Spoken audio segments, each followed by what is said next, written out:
Pemirsa, kita awali dengan informasi nasional kerjasama CTV dengan kantor berita Antara.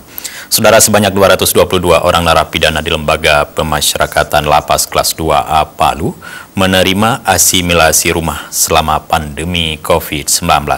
Pemirsa, narapidana yang mendapatkan asimilasi rumah merupakan narapidana yang memenuhi syarat berdasarkan Peraturan Menteri Hukum dan HAM.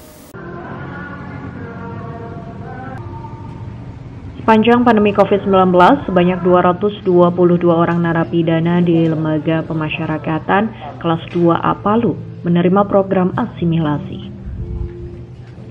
Kepala Lapas Palu Gamal Bardi mengatakan, jumlah narapidana yang mendapatkan asimilasi merupakan jumlah keseluruhan narapidana yang mendapatkan asimilasi sejak awal pandemi COVID-19. Menurutnya, selain membantu mencegah penularan dan memutus mata rantai penyebaran COVID-19, program asimilasi ini sangat membantu dalam menangani kelebihan kapasitas narapidana dan tahanan di Lapas Palu.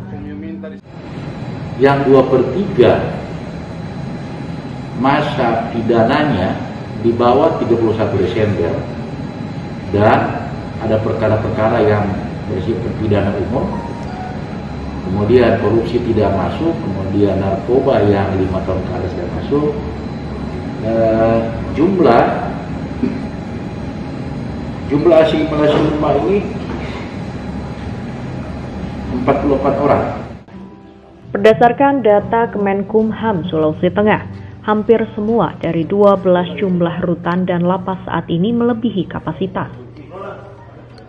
Tercatat saat ini, narapidana dan tahanan di Lapas Palu berjumlah 808 orang dari jumlah kapasitas yang seharusnya hanya dapat menampung 210 orang. Dari Palu, Sulawesi Tengah, Rangga Musabar, Kantor Berita Antara, mewartakan.